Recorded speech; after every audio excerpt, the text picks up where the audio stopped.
दुनिया भर में कोरोना वायरस के 5,400 मरीज हलाक, 71,000 मरीज सेहत याब। दुनिया भर में कोरोना वायरस से मुतासर अफराद की तादाद 1,44,000 से जायद हो गई।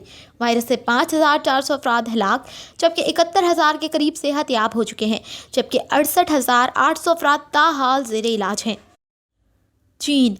आलमी मीडिया के मुताबिक चीन में अब तक इस वायरस के 80,815 केसेस सामने आ चुके हैं, जबकि 8 मजीद अमवात के बाद हलाकतों की तादाद 3,177 हो चुकी है।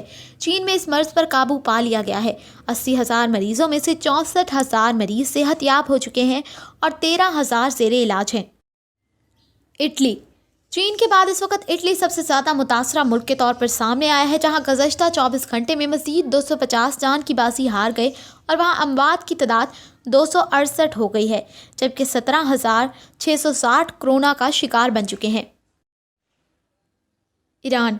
कोरोना से तबाहकारियों की फहरिस्त में तीसरे नंबर पर ईरान विराजमान है, जहां मजीद 85 हलाकतों के बाद मजमूई अमवात की तादाद 514 हो चुकी है, जबकि 1300 नए केसेस सामने आने के बाद मरीजों की तादाद 11,500 के लगभग हो गई है। अमरीका।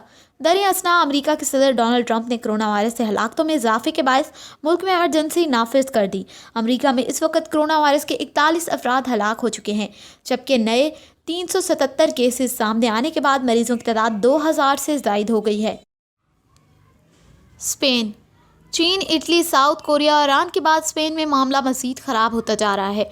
वहाँ हाल ही में 36 हलाकतें हुई हैं, मजमूई हलाकतें 122, जबकि 1,118 नए केसेस सामने आए हैं, जिसके साथ ही मरीजों की तादाद 4,334 हो गई है। South Korea. कोरोना से मज़ीद 5 हलाकतों के बाद साउथ कोरिया में अमवात की तादाद 71, जबकि केसेस की तादाद 8,000 हो चुकी है।